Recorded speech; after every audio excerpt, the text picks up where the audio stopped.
Assalamualaikum warahmatullahi wabarakatuh. Sebelumnya izin memperkenalkan diri, nama saya Adit Hidayat dengan NIM 2023 0404026. Nah, pada kesempatan kali ini saya akan memaparkan mengenai proyek akhir keamanan basis data, yaitu dengan judul Perancangan Keamanan Basis Data Penjualan, Pemesanan, dan Pengelolaan Stok Usaha Bubur. Nah, sebelum melakukan pemaparan, saya ucapkan terima kasih kepada Bapak Halimil Pati MKOM selaku dosen pengampu pada mata kuliah workshop keamanan basis data. Nah, yang pertama itu adalah latar belakang. Pada latar belakang yang pertama ada permasalahan, yaitu pembuatan sistem informasi penjualan bubur diperlukan untuk mengelola data secara efisien, namun perlu disertai dengan keamanan basis data agar terhindar dari pencurian dan serangan cyber. Nah, yaitu terdapat solusinya, yaitu melakukan perancangan dan penerapan sistem keamanan basis data yang menyeluruh untuk melindungi informasi sensitif dan menjaga kelangsungan sistem.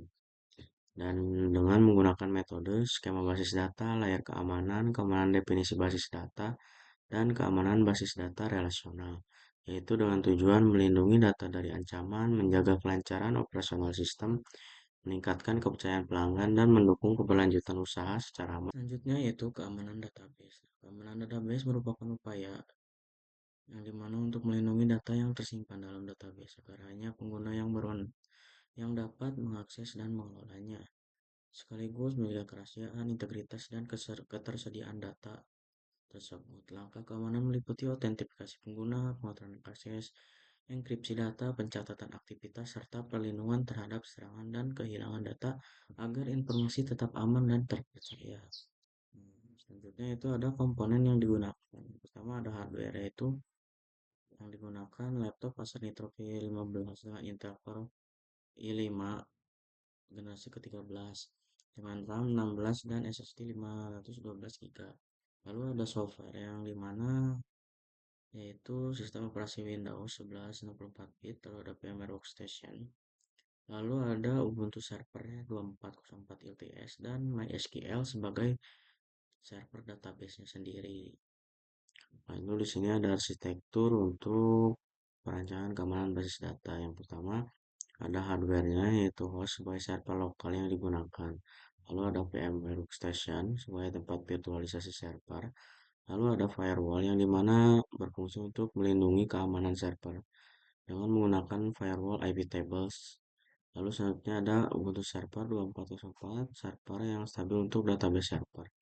Lalu yang terakhir ada MySQL yang dimana sebagai tempat database atau database server dengan menggunakan keamanan di dalamnya, yaitu hak akses, enkripsi data, validasi input constraint check menggunakan XP, backup, dan recovery data. Lalu yang terakhir ada pembatasan IP. Selanjutnya di sini ada skema basis data. Nah, pada perancangan keamanan basis data telah dibuat sebuah skema basis data yang dimana menentukan sebuah entitas, atribut, dan relasi antar entitasnya. Nah, di sini juga terdapat keamanan basis data relasional. Misalkan di sini ada tabel user, yang dimana tabel user ini one to many terhadap tabel pemesanan. Karena satu user dapat memiliki banyak pesanan. Kenapa bukan many to one? Kenapa bukan many to one? Yang dimana banyak user memiliki satu pemesanan. Karena satu pemesanan tidak mungkin dimiliki oleh banyak user. Dan kenapa bukan many to many? Tidak masuk akal juga apabila tidak ada skenario pemesanan milik banyak user dan user terhubung ke banyak pemesanan. Di sini juga dalam skema basis data terdapat tabel-tabel yang akan dibuat atau atribut-atribut yang akan dibuat. Misalkan di sini ada tabel user, tabel produk, bahan baku, dan yang lainnya.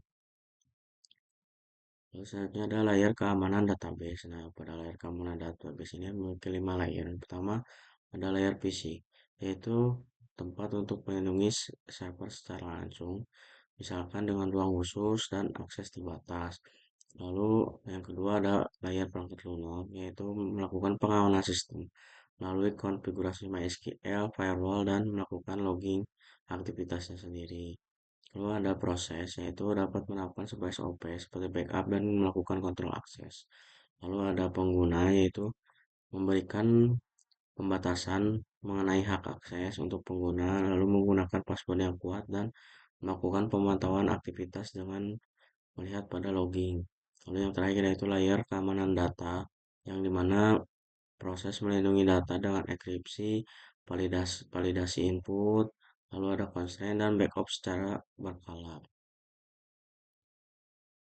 Selanjutnya itu implementasi. Implementasi akan dilakukan setelah langsung menggunakan Ubuntu Server sebagai sistem operasi dan MySQL 8 sebagai RDBMS, yang dimana setiap lapisan keamanan diterapkan sesuai fungsinya. Maka kita lanjutkan ke tahap implementasi langsung di Ubuntu Server. Nah, baik, sekarang kita masuk ke tahapan implementasi.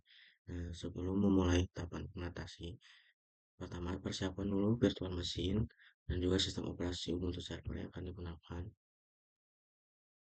Nah, di sini saya sudah mempersiapkan virtual machine dan Ubuntu Server dengan kebutuhan memori 4 GB, prosesor 2, dan penyimpanannya 40 GB dengan menggunakan network adapter bridge agar dapat diakses melalui lokal.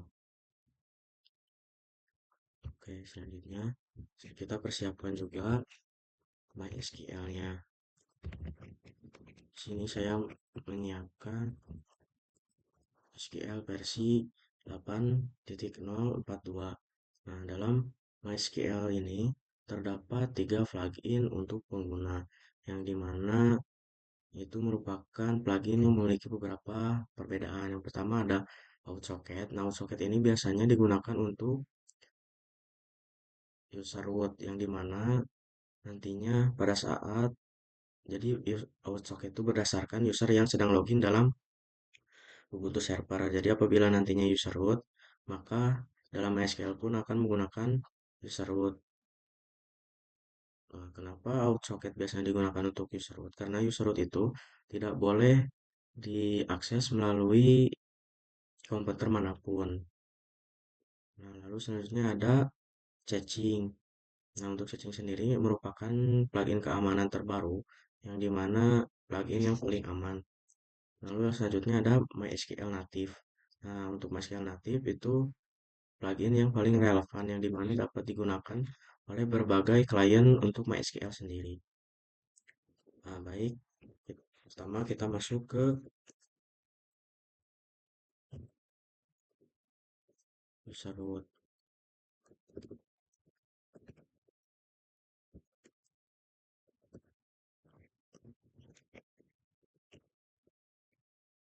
Tahap awal kita membuat sebuah user yang merupakan keamanan untuk autentifikasi, dan juga pada saat pembuatan user itu dapat melakukan pembatasan IP address.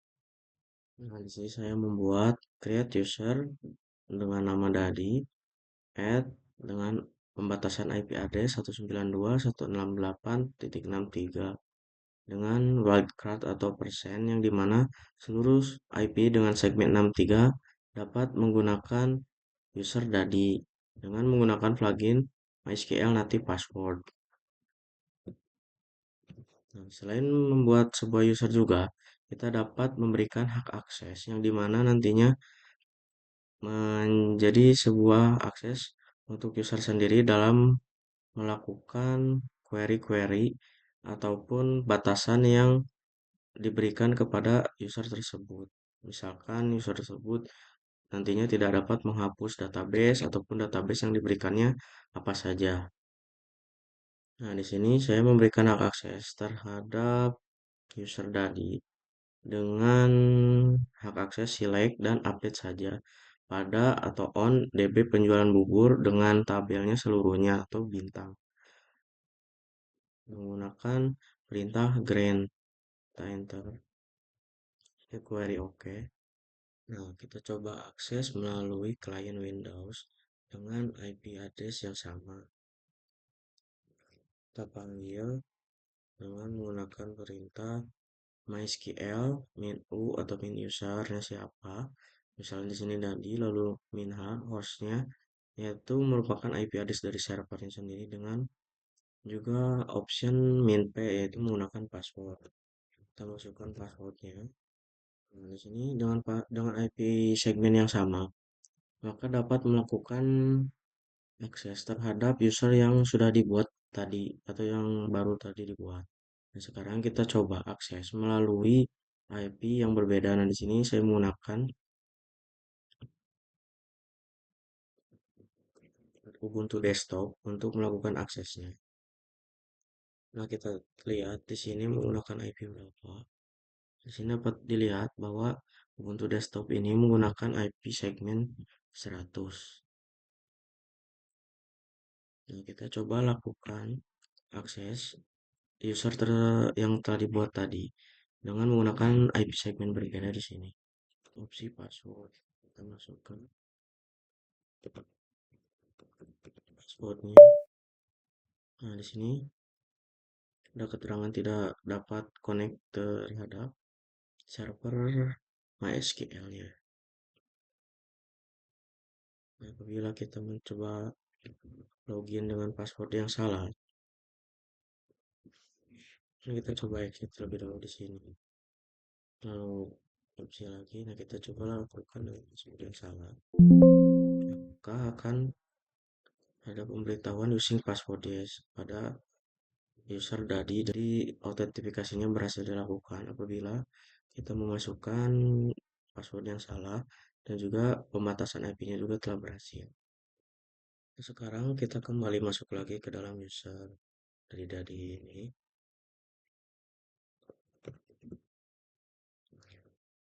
Kita lihat tadi kan diberikan untuk hak aksesnya untuk DB penjualan bubur. Kita lihat apakah dia sudah mendapatkan akses untuk database penjualan bubur. Nah, di sini sudah ada ya untuk database penjualan bukunya. Kita coba gunakan terus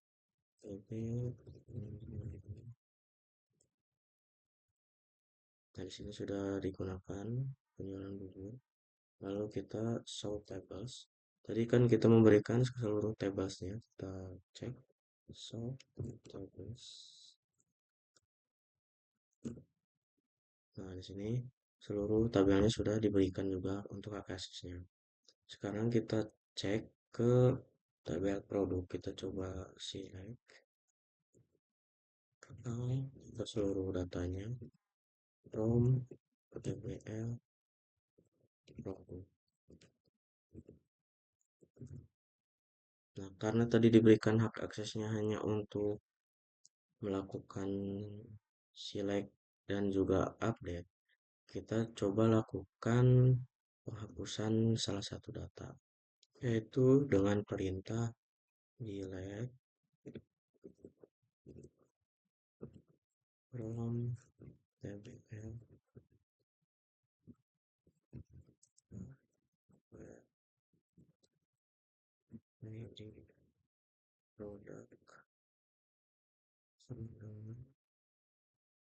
PRB 00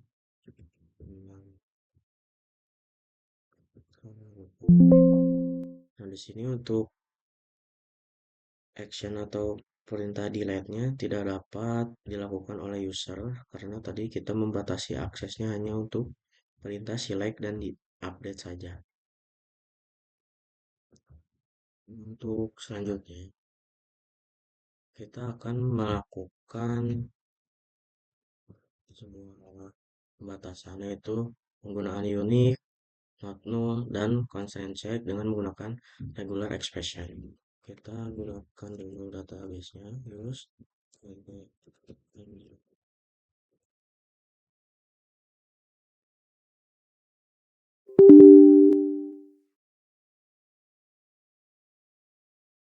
nah, di sini kita sudah berubah. Nah, pada pengimplementasian unique, not null, dan juga constraint check menggunakan regular expression, kita dapat melakukan dua cara, yaitu pada awal pembuatan database-nya sendiri. dan juga pada saat tabel itu sudah ada dengan menggunakan perintah alter. Nah, di sini kita coba implementasikan dari awal pembuatan sendiri. Kita show table dulu.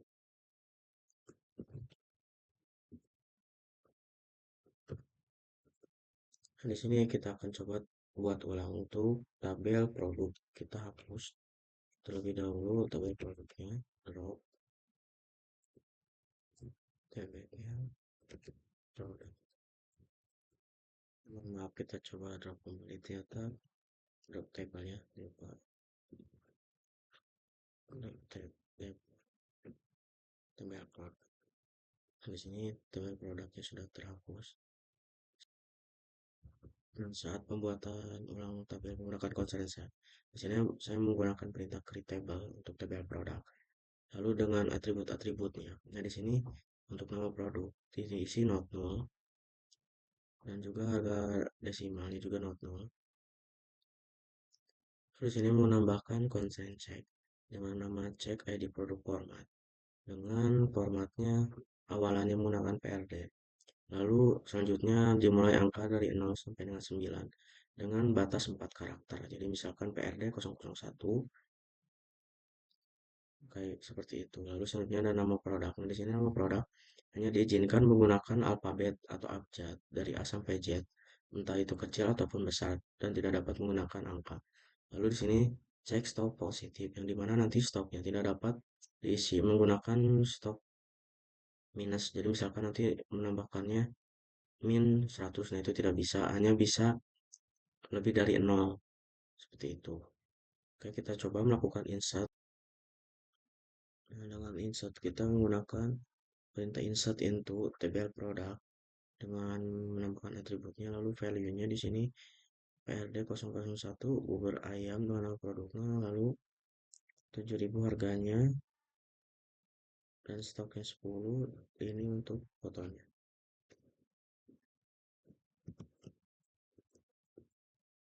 Nah, ini kita karena sesuai dengan constraint type-nya maka akan berhasil.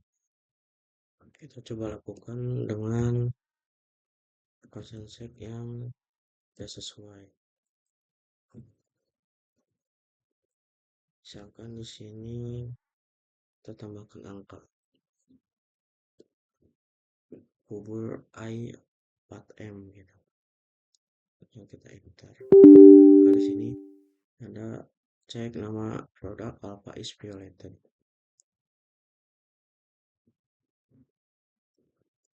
Terus selanjutnya kita coba salahkan untuk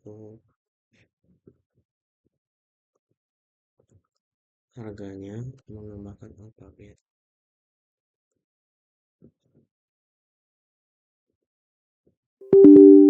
Nah, di sini juga kolon. Coba dengan ID produk yang sama, apakah dapat di insert atau tidak, dan seharusnya duplikat ya. Di sini duplikat for entry PD 001. Sekarang kita coba untuk melakukan insert dengan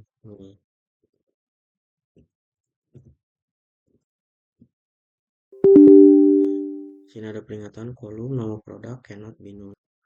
Nah, selain penggunaan not null, unique, dan juga content type ke dalam tabel, maka diperlukan juga keamanan mengenai kerahasiaan data seperti data password pada tabel user yang dimana akan menggunakan enkripsi data. Pada tabel user di sini tidak berhasil melakukan insert karena user edit sudah ada ya. Jadi tidak boleh duplicate untuk username-nya.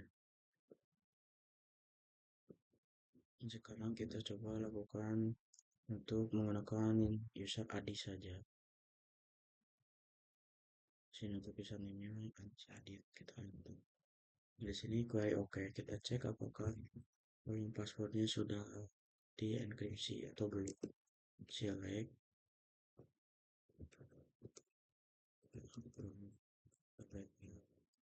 user. Nah, di sini sudah user 4 tadi. Untuk passwordnya sudah dienkripsi ya. Jadi tidak sesuai dengan password yang diinputkan. Nah, di sini kita membutuhkan passwordnya 123. Nah, di sini untuk enkripsi datanya menggunakan enkripsi data AES encrypt yang dimana kita menambahkan suatu key atau kunci yang nantinya kita dapat mendekripsinya ulang.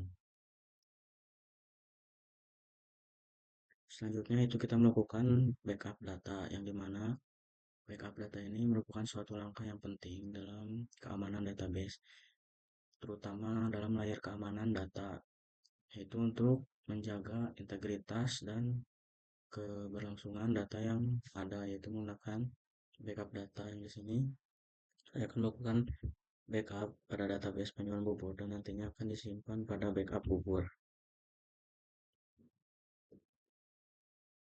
Kita exit dengan menggunakan perintah MySQL dan min root min p db penjualan bubur lalu backup nama filenya.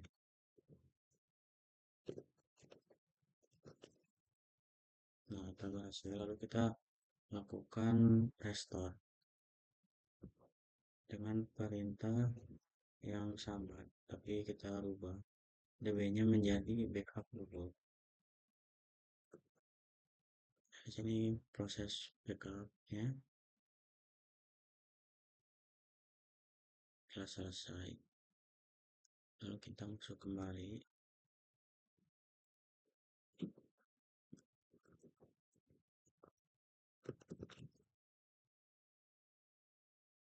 Kita gunakan use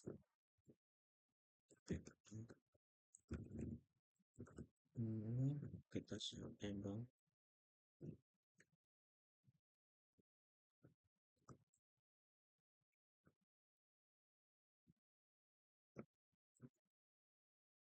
Nah, proses backup data telah berhasil karena seluruh data yang ada pada database penjualan bubur telah di backup ke dalam database backup bubur. Oke, selain menggunakan backup data secara manual yaitu dengan melakukan damai SQL, kita juga bisa melakukan backup data secara real time yaitu dengan konsep mirroring server. Nah, mirroring server ini jadi terdapat dua server yang bekerja secara bersamaan. Yang pertama dijadikan server utama dan yang satunya lagi dijadikan server backup atau dengan istilah service slave gitu. Jadi apabila terjadi perubahan pada server master, maka server slave akan mengikuti perubahannya. Nah, untuk konfigurasinya pada server slave, ubah server ID-nya menjadi satu dan loginnya MySQL login juga, tetap ini tidak ada perubahan. Lalu di sini ada binlog DB-nya. Nah, di sini masukkan database yang akan di backup oleh server backupnya atau server slave-nya. Exit. Nah, sebutkan pada server slave-nya atau server backupnya. Ubah server ID-nya menjadi 2 dengan menambahkan relay log atau relay reply log-nya. Nah, di sini menggunakan binlog-nya sama juga DB penjualan buku. Setelah merubah konfigurasi tersebut, nah di sini tambahkan user yang akan digunakan untuk mereplaynya, yaitu replay ini untuk aksesnya nantinya. Setelah seluruh konfigurasi dan juga menambahkan usernya, nah di sini tambahkan konfigurasi pada MySQL-nya dengan perintah change master to, lalu di sini masukkan master hostnya atau IP server masternya, lalu user yang tadi digunakan untuk replikasi atau untuk backup datanya, dan ini untuk password usernya. Setelah konfigurasi tersebut, kita lihat statusnya. Nah, apabila di sini slab IO running-nya yes dan juga SQL running-nya yes, maka server slab atau server backup dengan server masternya telah terhubung dengan baik. Kita coba lakukan sedikit percobaan pada tabel produk. Kita select dulu ini di server slab-nya atau server backup-nya. Nah, di sini ada satu produk di tabel backupnya. Kita lihat di tabel server juga. Nah, di sini untuk server master dan juga server backupnya sama-sama hanya memiliki satu produk saja. Kita coba lakukan insert pada server master untuk produknya. Nah, kita coba lakukan insert pada server master. Di sini kita masukkan satu produk.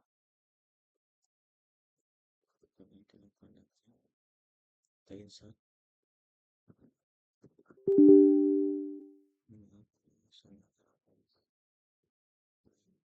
Kita berhasil insert. Kita lihat di server masternya. Dan sini sudah tertambahkan ya jadi dua. Kalau kita lihat di server backupnya. Nah, pada server backup juga sudah ada dua ya. Jadi backup secara real time telah berhasil dilakukan oleh dua server dengan proses mirroring server. Ya. Pada MySQL ini juga kita dapat melakukan remote atau pengaksesan dari berbagai klien. Misalkan di sini saya akan mencoba melakukan yang pertama sebelumnya telah dilakukan yaitu menggunakan CLI atau Command Line Interface dari Windows. Lalu selanjutnya ada NaviCat nantinya dan juga ada PHP admin. Nah, agar dapat diakses melalui berbagai klien, kita harus melakukan konfigurasi pada nano etc mysql mysql.conf mysql cnf agar dapat dilakukan akses. Ubah bin addressnya menjadi 000 agar dapat diakses dari berbagai IP address. Mungkin itu saja yang dilakukan konfigurasinya, hanya cukup di mysql.cnf saja. Nah, di sini kita coba lakukan untuk melakukan koneksi dari Navicat. Kita beri namanya jadi localhost di server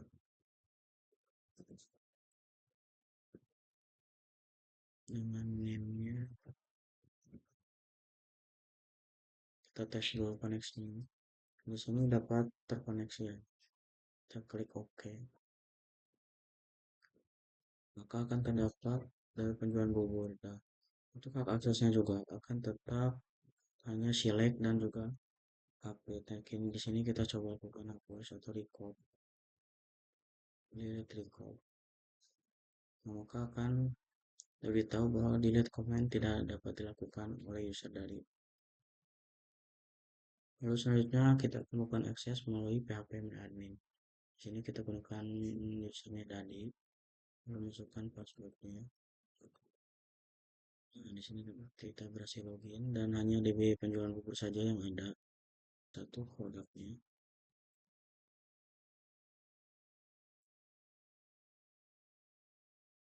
Nah, di sini juga sama ya. Untuk hak aksesnya tidak dapat melakukan hapus karena kita menggunakan user tadi. Nah, untuk keamanan selanjutnya, kita akan melakukan konfigurasi untuk audit dan login, yang dimana proses ini untuk melihat atau mengawasi apa saja yang dilakukan oleh user selama penggunaan pada MySQL Server. Kita lakukan konfigurasi pada file mysql.conf.d dan mysql.cnf. Nah, dalam file ini kita rubah atau tambahkan general lognya menjadi satu. Dan juga untuk general log filenya yaitu /var log MySQL dan MySQL log. Nanti di sini maka seluruh aktivitas yang dilakukan oleh user akan tersimpan di dalam file MySQL log.